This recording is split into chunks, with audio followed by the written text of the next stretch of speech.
February 27th, 9 a.m.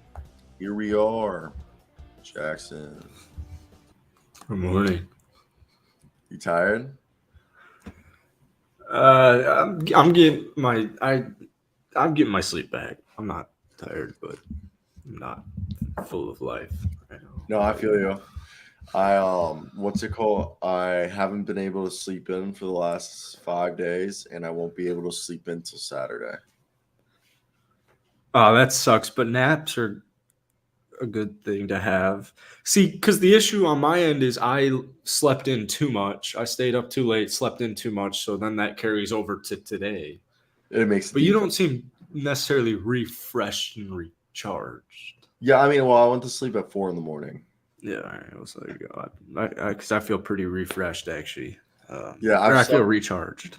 I just worked 45 hours, 4 days in a row, and then just slept 4 hours, like less than 4 hours. Jeez, are you getting paid for this internship?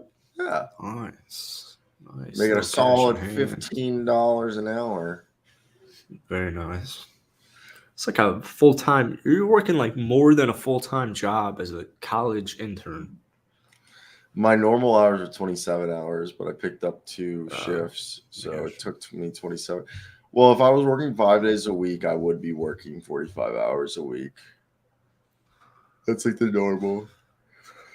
Like even with school and no, I mean with school, life. yeah. I mean, if I was just graduated working, it'd be 45 hours a week with life. Yeah, but like usually, I feel like usually they want to like. I don't even remember how many hours I had to work. It was nothing more than like 8 hours a week. That's so nice. Like that was like the class requirement. Like our college graduation requirement was in our internship. It was, I can't remember exactly what it was. No, you know what? It was like, I think 20 hours a week max if you want. Like that's just all you needed if you did it for the whole year. I can't remember what it was. Whatever. I mean, it makes sense. Yeah, dude. I'm still in college and I got shit to do. Let's. I got shit to do. I do. I have 5 other classes I'm in. Why am I working 45 hours this week? I mean, you're not wrong with that. I don't even know. Hey, what's up, TP? For me, the whole thing is like, I don't even know, man. I don't even know if I want to work these hours, bro. Like I like, yeah, because you got everything else in life. You're not even a college grad, and they got you working more than like most people on the planet. Oh man! Like, don't get me wrong. I love doing the news and stuff, but I really would like to work a 9 to 5. If I was like, like I would rather do YouTube full time, but I'm not going to do YouTube full time until I'm making a certain amount of money. And plus, like the whole thought process is like I'd rather work a full time job and YouTube as long as possible, because that way I'm able to then have 2 sources of revenue. Yeah, and I mean, you don't really.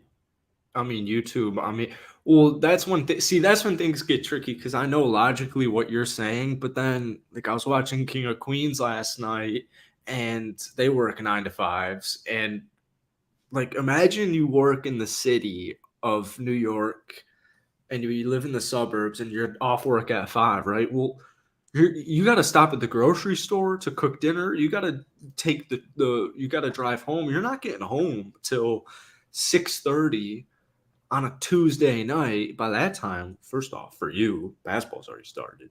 But then you gotta wake I get off at 11:30. You gotta wake up at 7 a.m. to go do it all the next day. So a 9 to 5 in my head sometimes seems like nice and stable. And then I'm thinking, oh well, actually, that's why you can really only live for the weekends.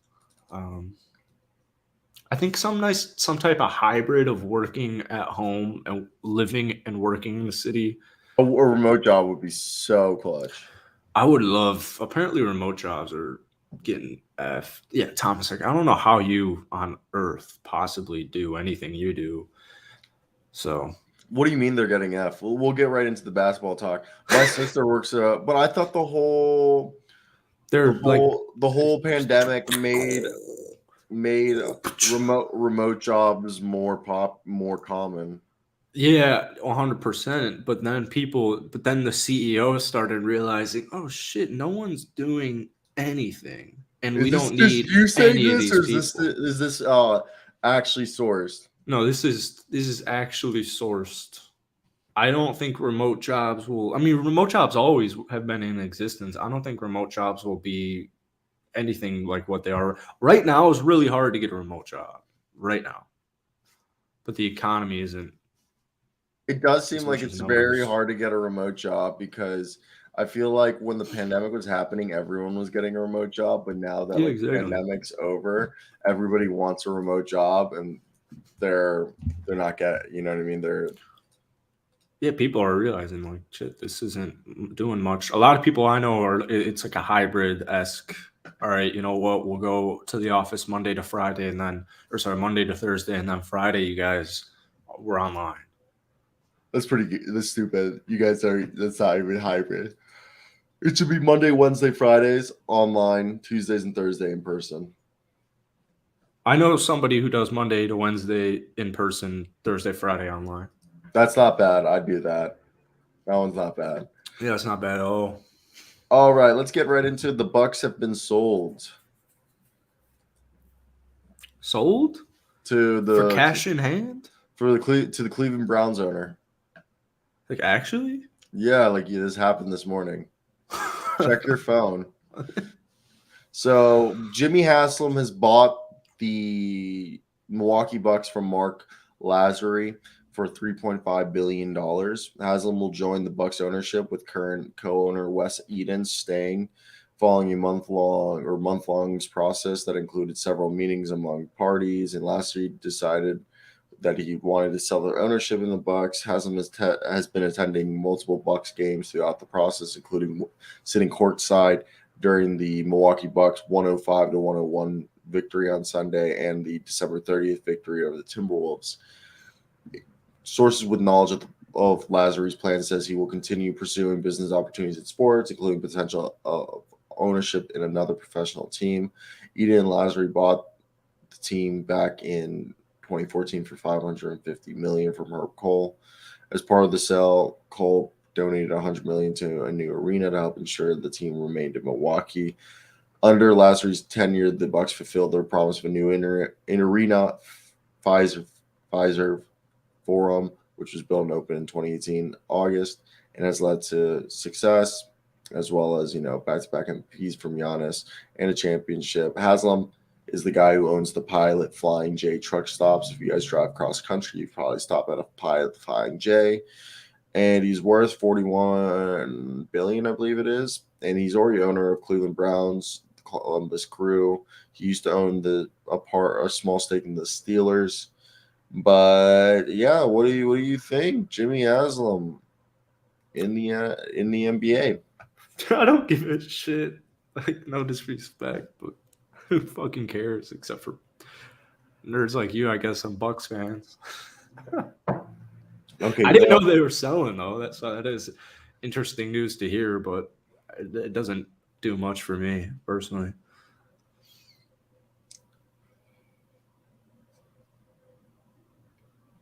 fuck, Thomas. I don't like those comments.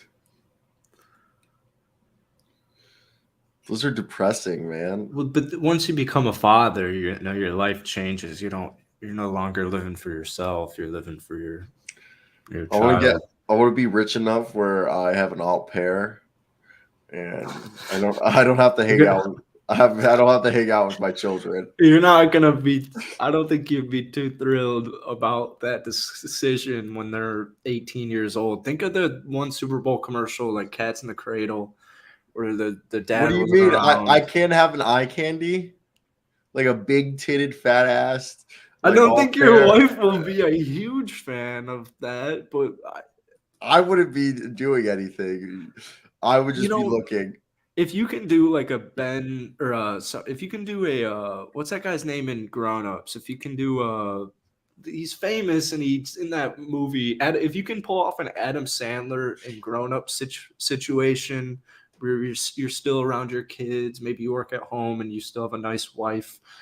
Yeah, that would probably I work. say the best part of having about a live-in au pair is if anything goes wrong with my wife, I have like automatic like replacement pussy probably right there.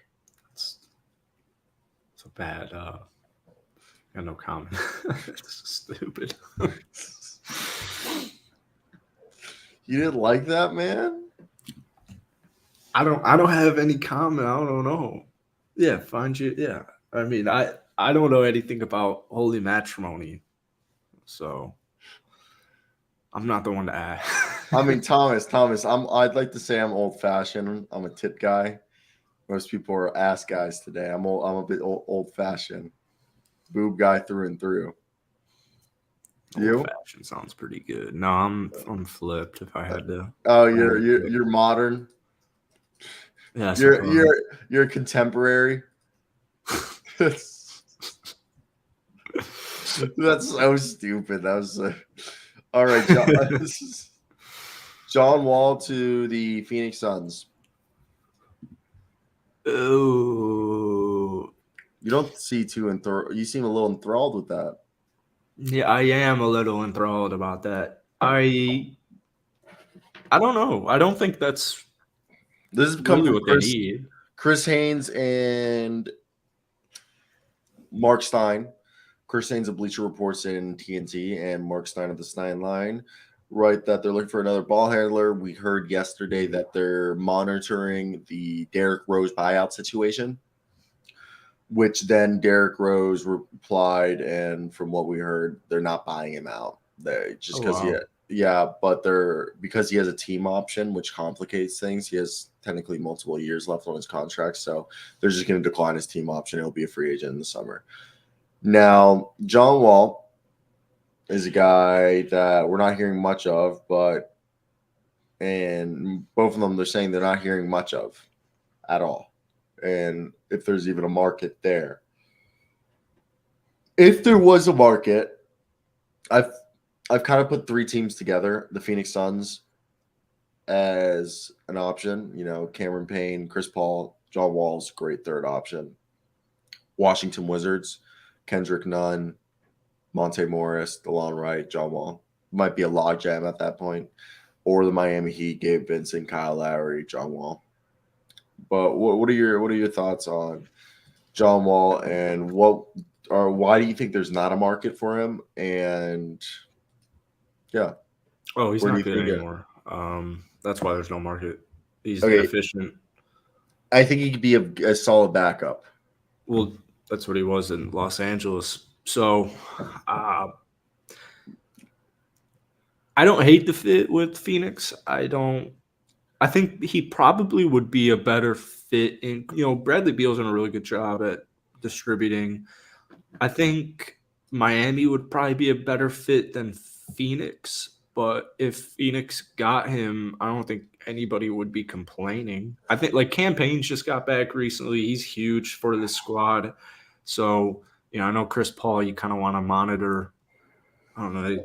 He's been injured this season, but I just don't think you could. I don't think I see him going back to Washington, more likely to happen in the summer. Okay. Just so they have time to prepare for it and like adjust and stuff. Because I just think that would just be a lot more of a shock. And like I don't know. I could be, or if a serious injury happened to the Wizards, Monte Morris or like DeLon Wright, that they needed another guard. But right now, I think it's either Phoenix or Miami because those two teams, he's going to be the third option. So allow him to play pretty efficient and, just kind of rebuild his value in front of teams. I think those teams, the Suns or the Heat, it'll limit his touches and just have him be more of a distributor and defender. which will allow him to rebuild his value at least as a backup point guard. While Washington, he'd get more touches, and that could actually hurt his value even more because, you could shit the bed. I think building value is off the table at this point as far as like statistical impact goes. I think he can still make an impact, like defensively and as a facilitator in a scoring transition. I don't think necessarily defensively, but yeah, I agree. The assist number that's why I don't really know why Phoenix would have all that much. Like, I don't know. I think when KD comes back, I think they have plenty amount of depth. I'm terrified of the Phoenix Suns if I was a team in the West. And Cam Payne's a 5 assists per game guy, double-digit points, and he's not necessarily efficient. So all the time, I don't know. It's interesting. I wouldn't be surprised if it happened. I don't think it'll happen. Yeah, no, it'll definitely be interesting to see how it all plays out because I'm a John Wall fan, so we've talked about Miami for like 2.5 years now. Like, let's make it happen. I mean, they made the Kevin Love move. I mean, Miami's very hard, but let's drop here to 7. Yeah. Quinn Snyder, 5-year contract. It's a good regular season move. Yeah, I mean, I think the only thing this does this year is a playoff push, but this is a move for next year. This is a pre-off season move. You just got ahead of the crowd. Yeah, Trae Young's third coach. I think Quinn Snyder's a great head coach. And I'm not too worried. I don't think it's even though they were just in the Eastern Conference Finals, I don't think it's time to quite worry about a championship. So they got to get back on track, and you got to do it before disgruntling of ownership and the players, the fans. So Quinn Snyder's definitely a good step. Yeah, I mean, he's creative as hell. I think we'll see like the best version of this team in terms of this season. Offensively, we'll start to see some creativity. I mean, he'll rebuild the culture. I mean, there's a lot of stuff that needs to go on down there, but I think it's all going to be things that help move this team into the right direction. And again, that just can't be understated. I am just curious to see how it's a little Quinn Snyder. He's known for having a complex offense and that it takes a little bit of time for it to kick in, like because they use completely different terminology for stuff on the court. So like when you play for Quinn Snyder, everything you're saying and doing is like not at all normal, like, but it's like genius allegedly, but it's not, if that makes sense. Like it takes a little bit of time to get used to playing his type of basketball. I see this as, this is a move that I think they're going to make the playoffs. I don't think they're going to go far in the playoffs unless Quinn Snyder somehow Houdini and gets rid of all their problems. But for me, I think it's right here. This is a move for next season. Yeah, definitely. I agree. They'll definitely make the playoffs playing. I think, Brooklyn's going to fall because Brooklyn sucks. So they're really bad. Succeed. They're not even good on defense, which was the whole big. Yeah, we're great on defense. They fooled us. They fooled us because you and we said it on paper. This team wasn't bad. Like I was like, I don't claim that at all. Clip, run it back. Okay, yeah, I claim that on paper this team was like, at least on paper, this team looked they could hold their playoff spot, or at least like not be a play-in team and be like, a 5 or 6 seed and be this like super wing heavy 2-way team that like, that like super, that could hold on. I'm flabbergasted. And you know what I think it's more? It's not that it doesn't work. There's just no chemistry. they just threw 15 players who've never played together. For sure. And there's also no, like if Ben Simmons was Sixer, Ben Simmons, that would help a lot. And their only kind of guy that can help him play make is Dinwiddie, or set up, I should and say. half of those guys are like average 3-point shooters. Like all those guys can shoot threes, but like I will say we kind of got overwrapped around the fact that we're like, oh, they got all this shooting, but then we didn't realize that half those guys were like league average shooters who had facilitators creating for them. Yeah, DFS, Cam. Like we didn't realize like, oh, there's not going to be as much playmaking setting up for those guys. Yeah, and I'm sure by the end of the season, a lot of their offense will be a lot better. It's not as bad. Last night they were a lot better than the Bulls blowout, which I loved every second of. But there's no way this team holds, and maybe they might be able to hold to the play-in. I don't remember quite how far it is. I still don't really think so, which opens up a spot for my Chicago Bulls. Are they still the 5th seed? They're the 5th seed, and between Washington and them, there's 5.5. There's 6 games, 6-game buffer. The Knicks are about to be the 5th seed because they've won 5 straight.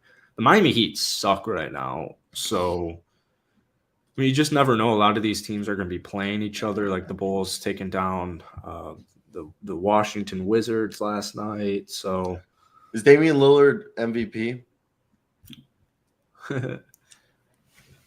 I mean, he is, but he can't be. And not really, because it doesn't equate to wins all the time. And I can't believe they didn't get this man any help at the deadline. I really can't believe it. And if you say the words Cam Reddish, I will be so upset. If you say the words Cam Reddish, Matisse I will be so upset. Okay, yeah, nice. He's a poor man's Jared Vanderbilt. Jared Vanderbilt's a role player. Okay.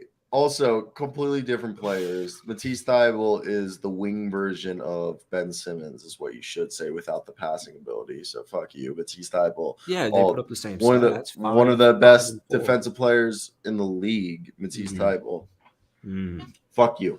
Okay, Damian Lillard. Damian Lillard is not getting the respect that he deserves. Okay, Damian Lillard's an absolute animal. Over the last 9 games, he's averaging 40 a night. All right, you want to hear something else? For the month of February, you want to hear how many points he's averaging? 35. 40? It's crazy. The February ends tomorrow. While shooting 50% from the field and 41.7% from 3 on 13 attempts a game from 3 and 24 attempts from the field. Okay. Post All-Star break, 1 game, 71 points. Yeah. It was weird they got the game off because of the flight schedules. Yeah. I mean, this is a guy who's the oldest player to ever score more than 70 points. He's the only 30-year-old to do it. He's also the 8th player in NBA history to score 70 points. And he set a franchise record with 13 3-pointers made. And he tied Zach LaVine and Steph Curry for 13 threes made. And he was 1 shy of tying Klay Thompson's 2018 NBA record of 14 threes. What was your thought of this masterclass? And if Damian Lillard averaged 40 to end this season,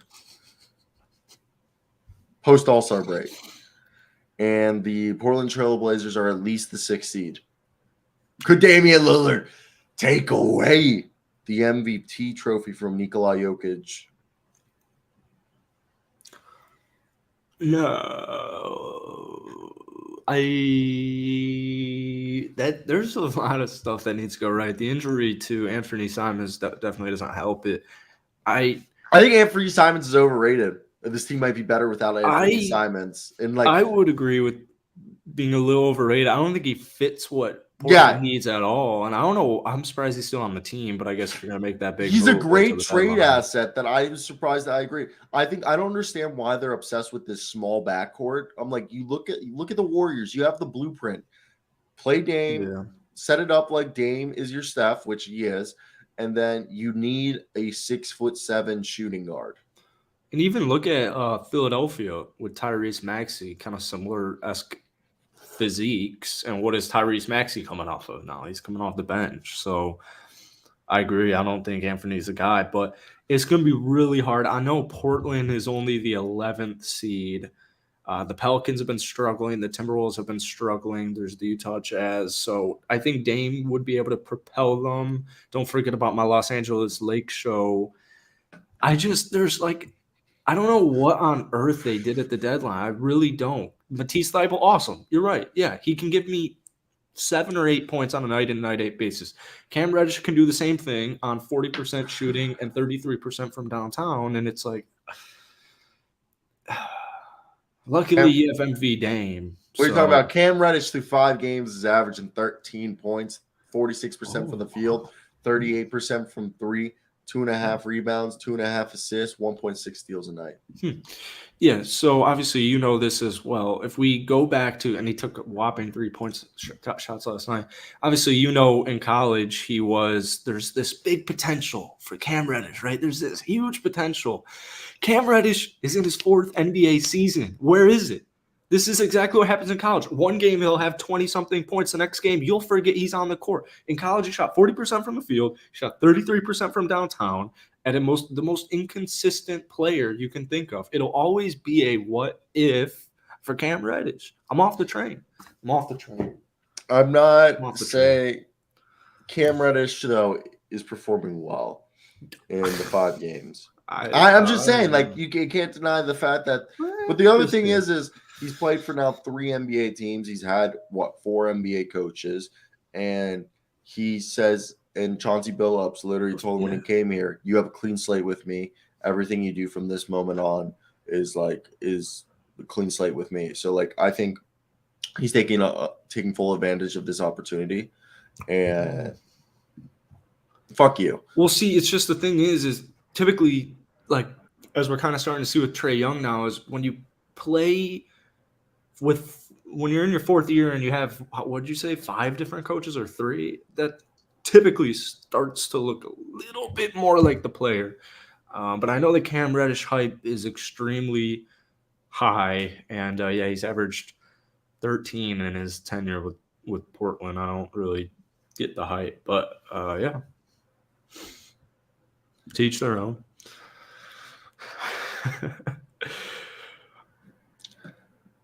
Fuck you.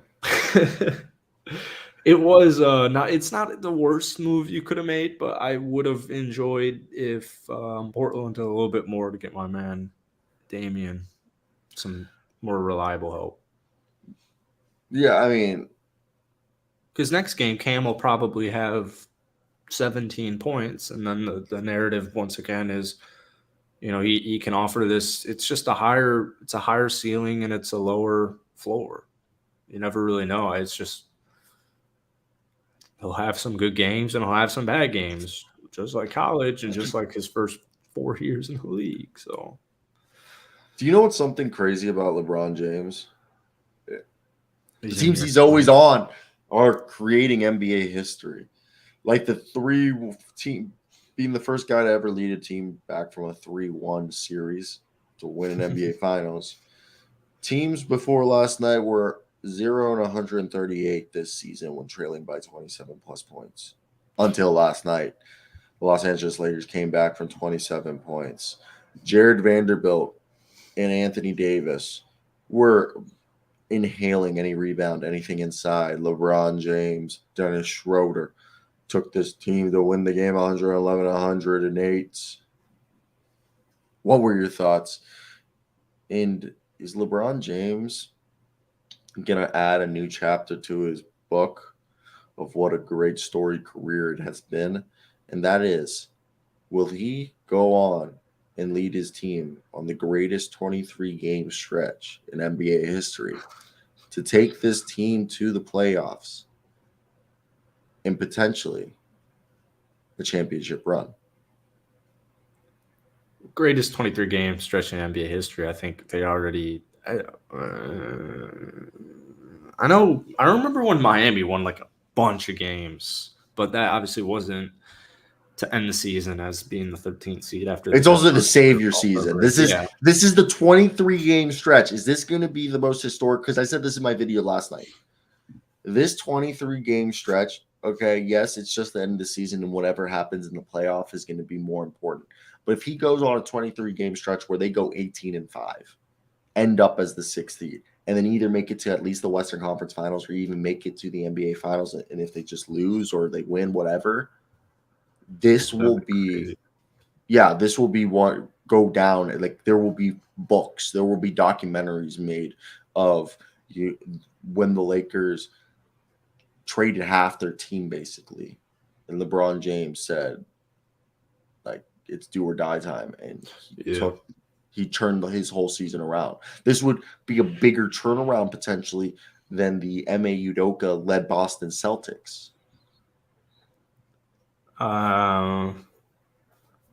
It'd be a good one. Those are two great ones. I don't know. I need a little bit more time to think, but I think you didn't like my Hollywood hype up. Oh yeah, I get because it's Los Angeles. Yeah. I was trying to hype. Yeah, I was trying to make it cinematic. I was trying to make it. But what do you think? Do you think if LeBron James, like, I mean, first off, they look like contenders. Like, yeah, they have guy. I said this last night too. I'll let you go. Sorry for cutting it off. They're deep at every position by 3 guys. They have 3 players at every position. Center, they got themselves. What's his face? Well, Anthony Davis. No, Anthony Davis. But has Mo Bamba backing up Anthony Davis and Wayne Gabriel, and they can play Jared Vanderbilt.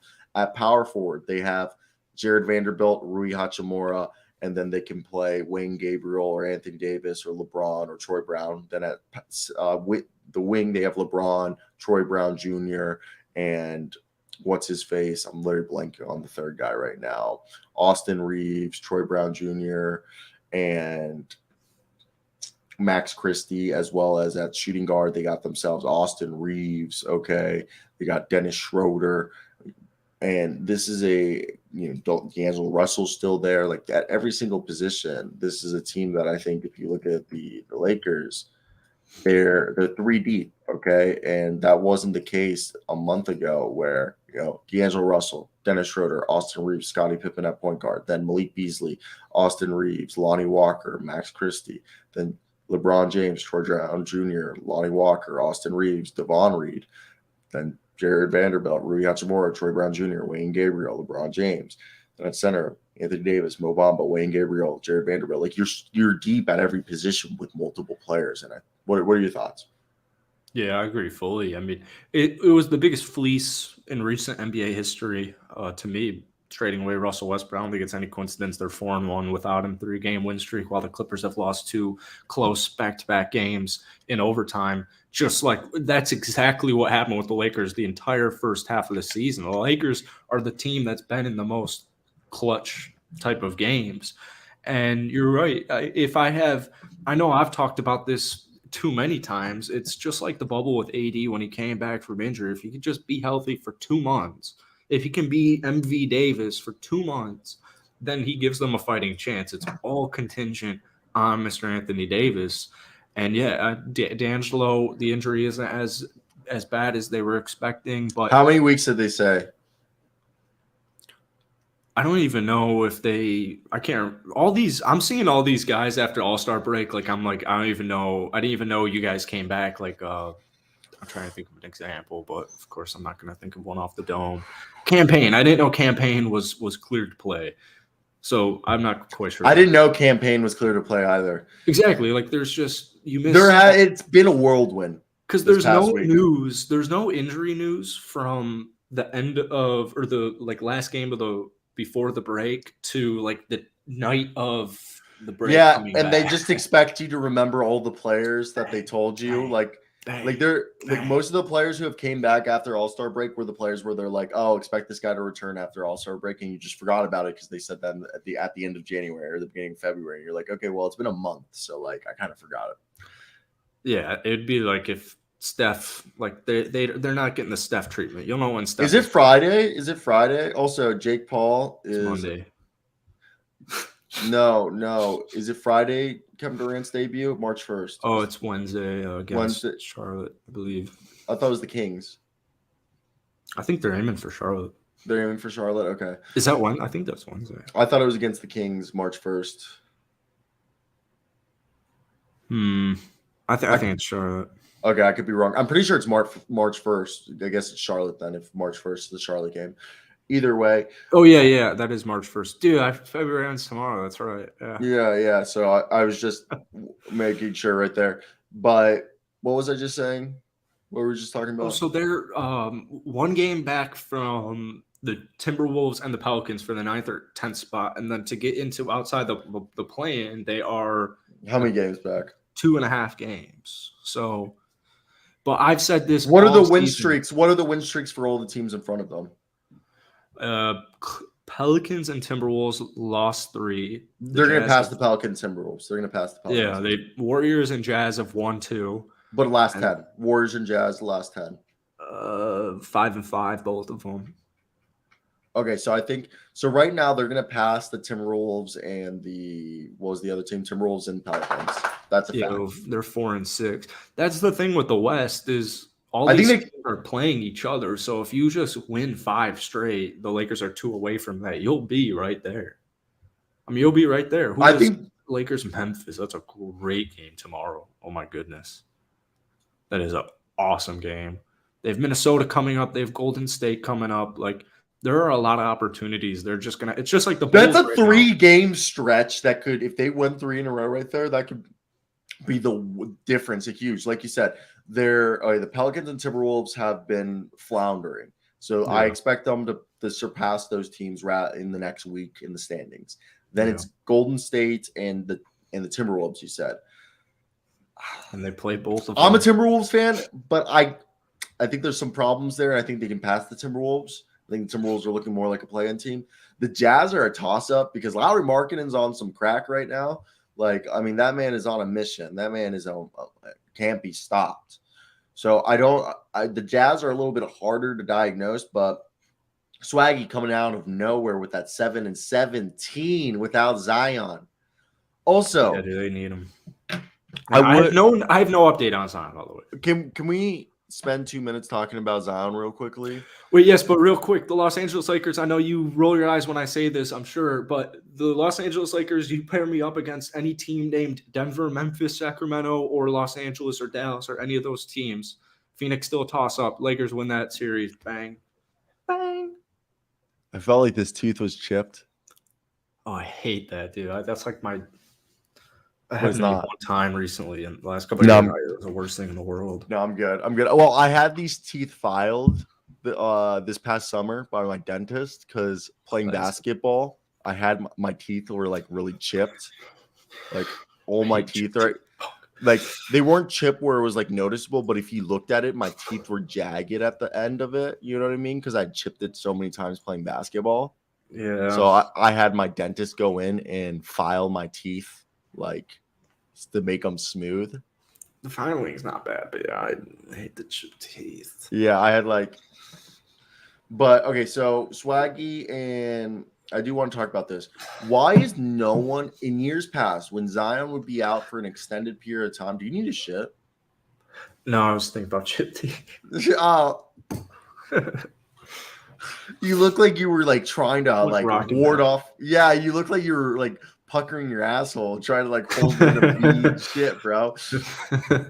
But no, what I was gonna say is, in years past, when Zion has missed an extended period of time like this, there's been public outcry, public outrage, talking about how it's shameful or it's a disgrace or this or that. People saying that Zion needs to be playing, and it Thomas Perrin saying you can't rely on him. And this or that, and he's a make or break for this team. But I feel like nobody's really talking about. Obviously, we all know that the Pelicans are struggling. People are talking about that, but nobody's talking about that. Again, Zion can't stay healthy.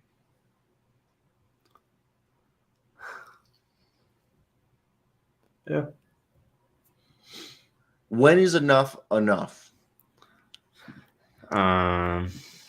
Because it's hard when you have a player of his caliber, right? To ever say enough. Yeah, I mean, the hamstrings tough one. Yeah, it's very tough. Played 29 games this year, though. I'd rather have a hamstring injury than a foot injury to Zion, just because of I don't know. Have all you this ever foot suffered a stuff going on hamstring? right now? I blew out my hamstring when I was in high school. I just mean, like, I remember last year with Zion, it was, or like, look at Lonzo Ball right now. Like, I feel like you could get really bad out of nowhere. I mean, But you're right, no one wants a hamstring injury. The foot's bad because it can be reoccurring because like the stress and all that, and especially in the metatarsals, which I think it was for Zion in the metatarsals. I mean, like Thomas Perry says, hopefully this doesn't turn into a Jonathan Oden situation. Last time oh my God, Greg Oden. Greg Oden. Oh my God. I said Jonathan Ogden, which is the first draft pick in Baltimore Ravens history.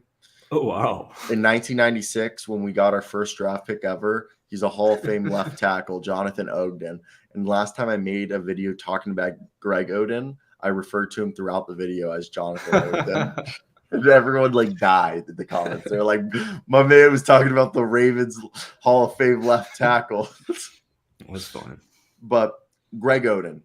And I agree. Hopefully this doesn't. I mean, how many years did Greg Oden get before they said, fuck this? Oh, let me look at that.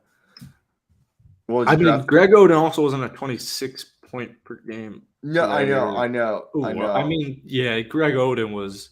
He didn't play his rookie season. He plays 61, 21 games. They gave him, 6 years? And then he missed 7 years, but he missed 4 of them. So that's not good. And he Zion, missed 4 seasons. What is it, Zion year 4 or is this Zion year 5? This is Zion year 4. Year 4 or year 5 with 1 year being a gap year? 4 years gap year was one of them. He's played 3. Okay. Sorry. So I think, oh man. Yeah, he's way better than way better. No. Like I think we're more talking about the recurring injury where like the team just has to move on. Like also Greg Oden, I think he had one leg was shorter than the other leg, and that's right. Like and there were some other problems. I mean, he missed 3 straight years. So, I mean, Zion's only been out for 2 weeks or 2 months. Swaggy says this. I mean, yeah. Also, if you saw Greg Oden, I think in all the games he played for Portland, he was basically dominating. And I mean, it's hard to say. I just don't know when do you pull the like when do people start getting upset? Well, I think you want to just give him time. I mean, if he could, he could come back.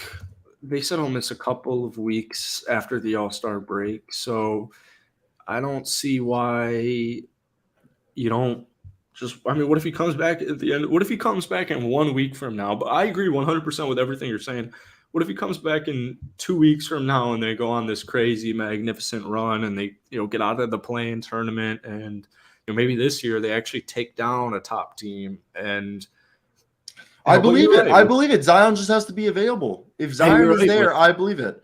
I would say probably next year is the year. Then he's 24. Oden was 26 when he got out of the league.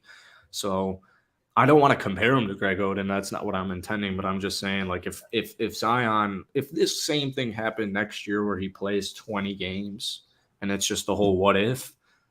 I mean, I don't think New Orleans. Do you think if it happens again, let's say he ends this season, maybe doesn't come back, or he only plays 10 more games, so he'll end up playing like a little under 40 games, and let's say that happens again next year. Do you think next offseason some questions will be brought up?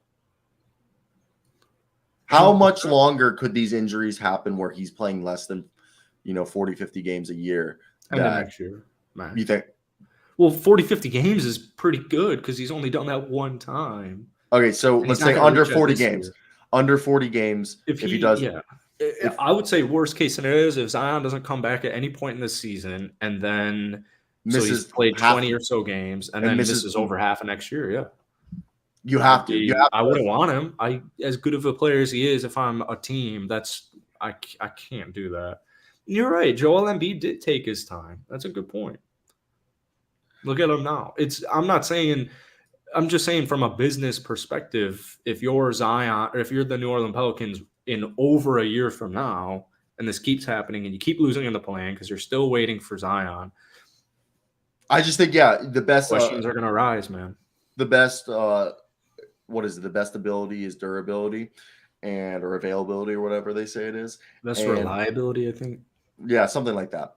And I think I agree with you. If he misses the rest of this season and misses more than next half next year, I think you kind of do have to sit there and be like, maybe we do trade him, not because he's not good enough. It's like he's not ever available. And they're probably like, this will probably be the only time we can capitalize still on his value, because the longer they keep him, the longer he misses more in games, the more his value decreases. Yeah, I mean, the good news for the Pelicans is this is all just speculation. Yeah, speculation. He'll be back soon. Knock on wood. We don't want this to happen. This was just us playing devil's advocacy and having to look at the other side of like what. Yeah, I think he'll be back probably by mid-March at the latest. I hope so. They'll make a little run at the end of the season, and you don't want to play New Orleans. I don't think they're quite at the championship level, which is perfectly okay. There's still this. There's been a crazy turnaround.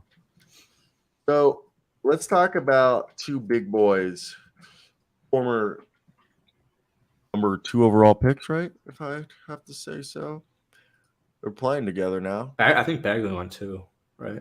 Yeah, Bagley won too. I'm pretty sure. Am I right there? I thought you said top. Oh, yeah. Wiseman wasn't number 1. I don't know what I'm. Yeah, we're both number 2 overall picks. Yeah. Marvin Bagley and James Wiseman. James Wiseman double. Marvin Bagley came back and said, "Allow me to reintroduce myself. My name is Ho."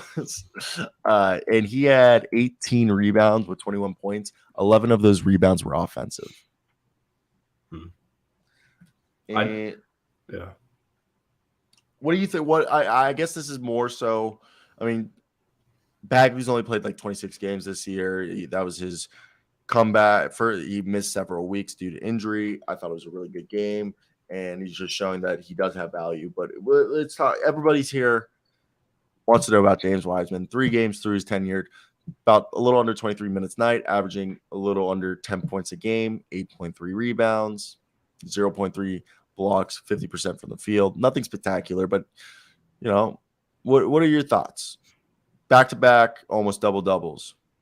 Yeah, when you sent me this text, I was very confused and surprised. I don't really have anything for you. James Wiseman, for the most time he's on the court, to me, seems uninterested in the game of basketball, but that might just be his demeanor.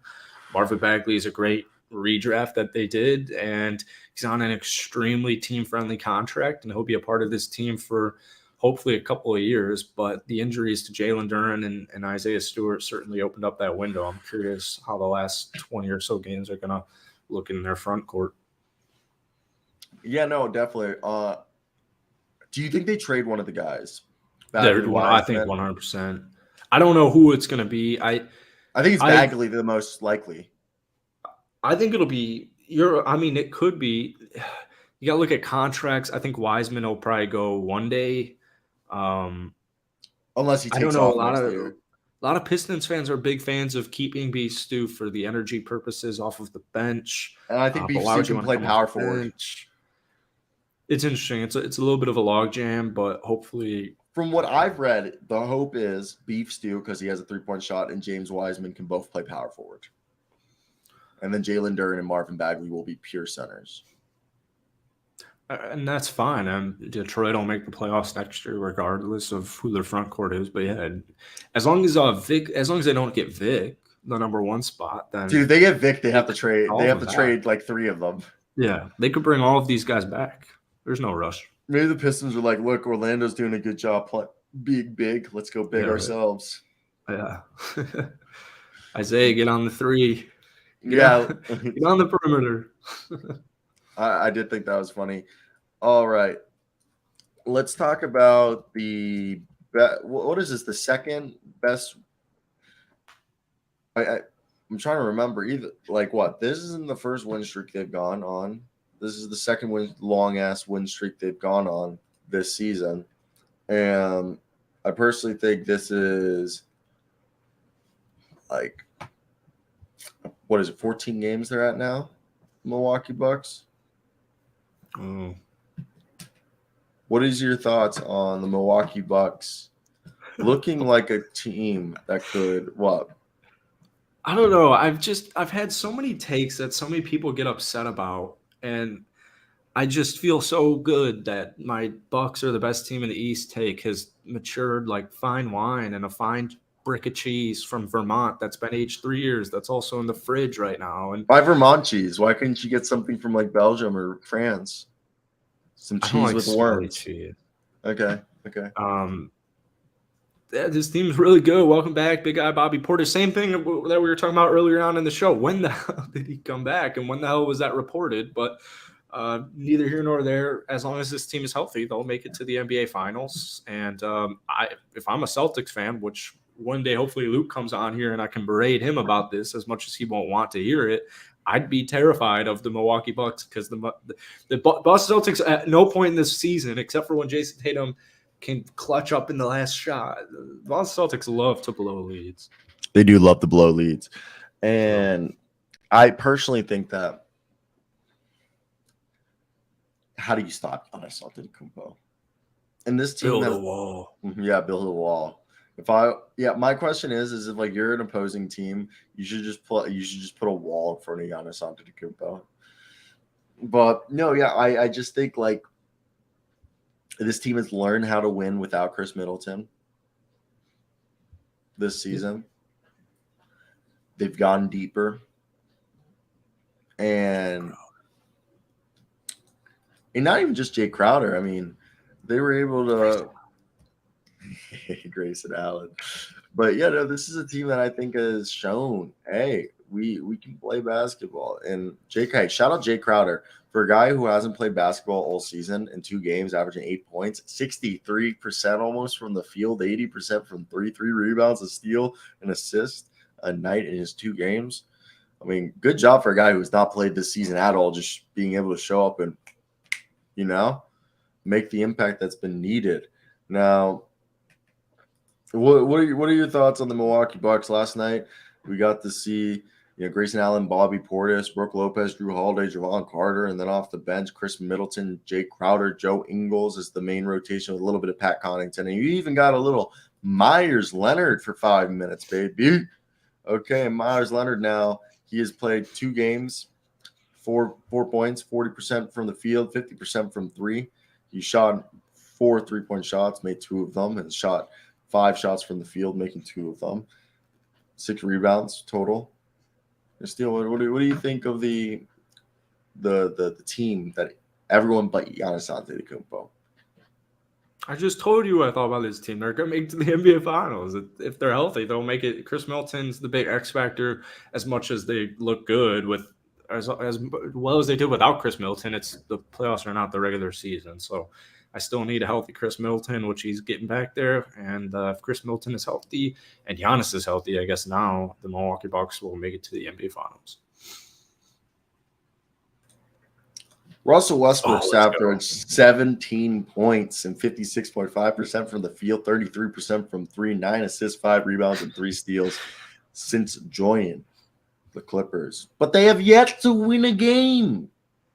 How do you make that? They have too much depth, actually. I need to figure out the man, M-A-N-N, that banged Ty Lue's wife because I don't know what the heck. I seriously don't know. I'll bring out the stats for the next time we talk Clippers because I don't know why on earth this man is getting like 18 minutes a night right now. Russell Westbrook, as good as he got benched in the 4th quarter, and what happened? Well, they played him this time. Game. No, he got benched to start 4th, and I don't know why Marcus Morris was actually playing 30 whatever minutes. I don't know why Eric Gordon's playing 30 whatever minutes. I am very much questioning Ty Lue's ability to manage all this talent. And same thing with Boston. They need to figure out how to not choke games because you're not going to get away with it in the playoffs. And they turn the ball over like idiots. Kawhi Leonard is doing a great job and they're letting it choke. And you got Paul dumbass Brick George in the playoffs. So Clippers are toast as it looks right now. Hate to be negative Nancy, but on paper, terrifying team. They got to figure it out. Yeah, they only got 19 games left. Clock's ticking. Not bad.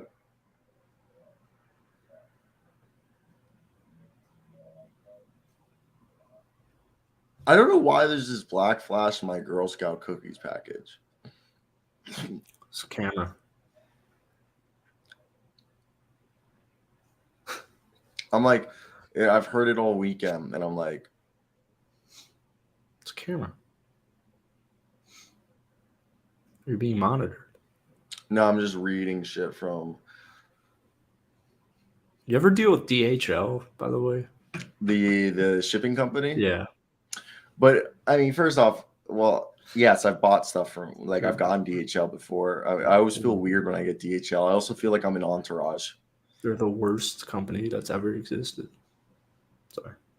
I mean, they're like a third-tier shipping service. I mean, I would use FedEx and UPS and USPS before them. But Russell Westbrook, I think he's happy. His body language, his movement, his confidence is all back. Yeah. And yeah, I don't think the Clippers are a bad team. I don't think he makes them worse. I think he makes them better. They just need to figure out their rotations because, like you said, Eric Gordon, Marcus Morris, they're great players and stuff, but you got to know who you're playing. Kawhi Leonard's playing out his mind. So is Paul George. Learn how to run your rotations right now. And I've always said I thought Ty Lue's like a top 10, top 5 NBA coach, but he has struggled this season.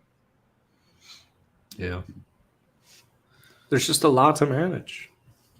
Yeah, and I struggle with it. He is. Dude, I'm so confused why this black flash is happening. But what can he do? Also, there's the body cam footage. Body cam footage? Yeah, I did a story last night about body Russ cam. did look good on the bench, even though his body language was very good. What do you think needs to be done to improve this team's ceiling? Better managed rotations. Terrence Mann needs to play more basketball. Marcus Morris needs to play less basketball, and that's kind of actually it. Russ is a complimentary piece at this point in his career. Get him on the bench. I mean, you're not wrong. Eric Gordon can't be closing it. I don't care what it is. Unless he's put up 28 points. I've watched this man for 2.5 years play. He's not a starter anymore, and I don't know why we started him for 2.5 years, and I don't know how no other team recognized that. Every Rockets fan on planet Earth, if you ask them the question, should Eric Gordon be the starter on the Los Angeles Clippers? If you have any type of knowledge on the Clippers, they'd be like, no. What? Eric Gordon is exactly what you want from a sixth man. Yeah, I agree. Also, Bones Highland's playing well, and they just didn't play him. I'm done. I'm done with Ty right now for the day. I'm done with Ty for the day. Pisses me off. 27 News reporter Cyro Asseo was at the event. Cyro, what is it that makes these events so important? Look at this tech failure. They fucked up and they didn't remote me in wrong. I'm talking right now, live. Alrighty, some recognize black entrepreneurs. That threw me off. Him going righty some threw me off, so I paused. Came up and held this reception here at the Midwestern Dream Car Collection, and they awarded local black business owners in recognition of their work and excellence. We ended up meeting with organization president Sheila Alice Should have spoke slower. who explained the importance and I just need to talk more natural. I put on like a broadcast voice. We want our businesses to grow so that we can make a positive impact on this community. So if I was to say, I want people to take away from this unity and the power. Look at that shaky mic. I was about to ask, were you worried about shaking? For Sheila, I have to use my left hand because of my wrist. And will further their mission of empowering, equipping, and engaging black entrepreneurs in the region. don't even want to say Events it. like this one tonight will just be the beginning of furthering Kansas, opportunities and creating culturally competent business training and helping create capital for Black and underestimated founders in the Flint Hill and Manhattan areas. Working for you in Manhattan, Cyro Asseo, 26. That was your first time on live TV? Yeah, ever. Damn. Yeah, I mean, I've done stuff for like the school and shit, like local public access TV. But yeah, that one's like actually like where like probably like 50,000 people just watched me. Damn. Yeah. Yeah, you got screwed. It's like if you're in a group presentation or something and they're like, "You want to lead it away?" You're like, "What the? I didn't do any of this. I wasn't like prepared for this." It was cool, dude. It was so geek when I was talking to my boy Jake, the guy that you saw right there. He's an anchor. He's like 6 months older than me, and like he's like kind of became my like work buddy, and like I can tell like I became his work buddy because like you know we just talk a lot. So he was the one who sent me on that live shot because he was producing, and we were talking yesterday because it was such a dead day. Like, dude, I was at work and I just turned on the Jake Paul fight. And like the meteorologist and my boy Jake, who's the anchor / producer, just came in and just we're sitting watching with. We took an hour off of work and just watched Jake, like half an hour off of work, just watch Jake Paul fight. But what are your thoughts on? I miss when the news was not all day every day. I mean, it's not on all day. I'm not saying you. I'm saying like you're talking about national news. Yeah, which is like CNN and Fox. Yeah, I do local news. I'm on at like 4 to like there's the morning news and there's the night news, which is 4:30, 5:30, 4:30, 5, 6:30, 9, and 10. And I think that's stupid because there's also news at noon and there's also news at 7 a.m. Like it's all day. There can't be that much news. There is that much news, and a lot of it's just regurgitation, So that's not much news. No, it is, but like it's follow-ups. There's city bills. Oh yeah, follow-ups. State legislation being passed, city legislation. Fascinating. Yeah. Oh yeah, I know. It's real riveting stuff. Shootings and crime. I love watching when I go to the gym. A lot of times there's Friends on, and then on the side there's the news. So whenever Friends is in a commercial, I'll look at the subtitles on the news and try and You didn't let me finish my story. Oh, I'm sorry, I didn't. Yeah, that story, basically the end of my story was... Wait, why? What was the rest of the story? So, because it was about the live shot. Jake, when he sent me on that live shot, that was my first live shot ever. And supposedly, like, when he sent me there, I drove like a fucking hour to get to the place where I'm at. Geez. Yeah. And I'd been there for like 4 hours. And today he was telling me, he's like, yeah, dude, he's like, I forgot to tell you. He's like, when I sent you on that live shot, he's like, I was talking to the TD and other people, and they're like, oh, yeah, did you get Jesse's approval to send him on his first live shot? He's like, he just stood there. He's like, who's Jesse? The station director, like station news, like general manager, like the boss. So you're saying it wasn't okay? Like you have to, yeah, it wasn't okay for me to go live my first time. And so he's like, how you guys? He's like, it's always better to ask for forgiveness than to ask for permission. Yeah. He's like, and he's like, it'll just be. He's like, honestly, if anyone gets in trouble here, it's me. And he's like, it's just a slap on the wrist. And if anything, he's like, I did Jesse a favor. You've gone live now, and we did it on a relaxed day, a low stress situation. Yeah. But yeah, he's like, yeah, it's just better ask for forgiveness than for permission. That's very true. We were just like laughing. He's like, if Jesse just says something about it, he's like, don't worry. I was like, okay. No, see, Thomas, I knew it's better to ask for forgiveness than permission. And Thomas, I've been on ESPN Gainesville, so I want to hear it. That's Did they ever air that? I don't know. I can't find anything about ESPN Gainesville. I would imagine no, because I probably wasn't ideally what you'd want on TV if you're a news company. Dame Dollar? 1 second. Dame Dollar? I mean, that's a really good guess. Oh, my glasses on. Psych, I don't have glasses. Damn. He's number 0. Oh, shoot. Oh, Russell Westbrook? Cyro's about to get this. Oh, is it? No, he's not on it's the not. West.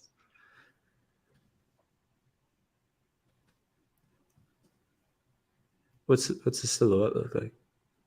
It look like Damian Lillard 0 in the East. He's 32. No, he's not. Yeah. You're trying to throw me a smoke screen. He's What does any part of that mean? He's 32. No, under the age of 32. I'm sorry. Who wears 0 in the East? Pat Bev, right? No. Oh, he wears 21. Well, are we able to? You should live stream your next news station, and we'll what's it called? Put it on the show. Okay. Where'd you go, Mikal Bridges? Yeah, I just wanted to put. You gotta zoom in on here. This is tough. Oh, is it really that tough? There we go. All right. Mikal is now number 1. Yeah, I knew he was like a single digit. That's why. He's in the central. Tyrese Halliburton. Oh, dude, I think you got it. Wait, he wears 11. Hey, psych! I was just kidding. I'm proud of you, buddy. I'm proud of you. You had been on a cold streak too. I had been on a desperate cold. I think you lost every single one last week. Yeah, and granted, they're throwing easy ones for you. They're throwing underhand softball with a normal bat. Yeah. Oh. You know what I'm looking forward to is there was basketball on all day yesterday, and tonight I think there's 4 games. Yeah, I was wondering why. Yeah, I don't know why. There's only 4 games on tonight. Oh, I gotta deal with DHL. Oh my god, they suck. I got a package and they're like, yeah, we can't deliver to you. I'm like, well, this is where I live. I don't really know what else to tell you. I have a phone call at 10 a.m. with fucking the University of Miami. Nice. Yeah, I got to figure out. I'm speaking with the program director to figure out my course, like what I'm doing. But yeah, and then at 11, I got class. But at least I know what I'm doing in class. I'm gonna literally be spamming our group chat so I can explain to Paula and Nikki what the fuck to do. Oh yeah. What's the word with that? My Mondays are tough, but I should be back home today or in the afternoon for a couple hours. What are you doing? Going to jerk some people off? Yeah. Do a couple endings. I got to go to the massage parlor for another shift. Yeah. When people go and get happy ending massages in Florida, they're expected like a fat, overweight Asian, and then Jackson just comes over with a glove. And you put the glove on and you go, and the glove makes the strap sound, and you're like, oh, jeez. Yeah. You're like, what do you want? The left hand or the right hand? Oh, God. And they're like, just please don't jizz in my face. Let me know if you got. Yeah, I'd pick this. I'd delete myself. As desperate as that seems, I'd have to delete myself if that was my occupation. You told them to lay face down, and you be a milker. It's like that episode of Little Dicky. I couldn't. As fun as that seems with your girlfriend, that's for an occupation as a man. Not quite what I'm looking for. I'm just saying, bro, you got to do it face down because you have any overachievers. What comes up must always come down. Newton's third law, man. Newton's third law. What happens if he didn't figure it out with an apple? He was just jizzing. Yeah. That's actually how he figured it out. That's how he did it. Yeah, he just shot loads up, and he was like, what goes up must come down. He was actually just super fucked up. Yeah. And they had to leave that part out because they're like, if Children this is how he figured it out, I don't give a shit about his third law. I mean, Sigmund Freud created cognitive behavioral therapy, and his second biggest finding allegedly in his career, behind cocaine not being addictive and only habitual and puts you just over the edge, but is the fact that allegedly, according to Sigmund Freud, he says his second greatest discovery is everyone is secretly lusting for their mother, and every decision you make in life is because you secretly want to be with your mother. Oh, that's weird. I will say that, because that makes me think of how everybody goes after people that look like their mom. Yeah, or like Just their dad. Or reminds them of their mom. Yeah, or girls that remind them of their dads. Yeah, that's fucked up, man. Well, that's a little tidbit for end the show today. I hope you guys did enjoy. Hit that like and subscribe button. If you guys did enjoy it, be a friend and tell a friend. We'll be back tomorrow. And yeah, you got anything else to tell these beautiful people? Don't blow it up, Bulls. Am I clipping this, or what's the word going on here? Well, I'm gonna talk to Paul, see if he can clip it. The plan is right. for Paul to clip it. All right. Oh, there it is. You like the outro music? Oh yeah. It was a long weekend. None music outros. Be a friend, tell a friend if you did enjoy today's show, and if you guys didn't, forget it ever happened. Have a great day. We'll be back tomorrow. Thanks, Thomas. Our only. Oh wait, Thomas and Swaggy.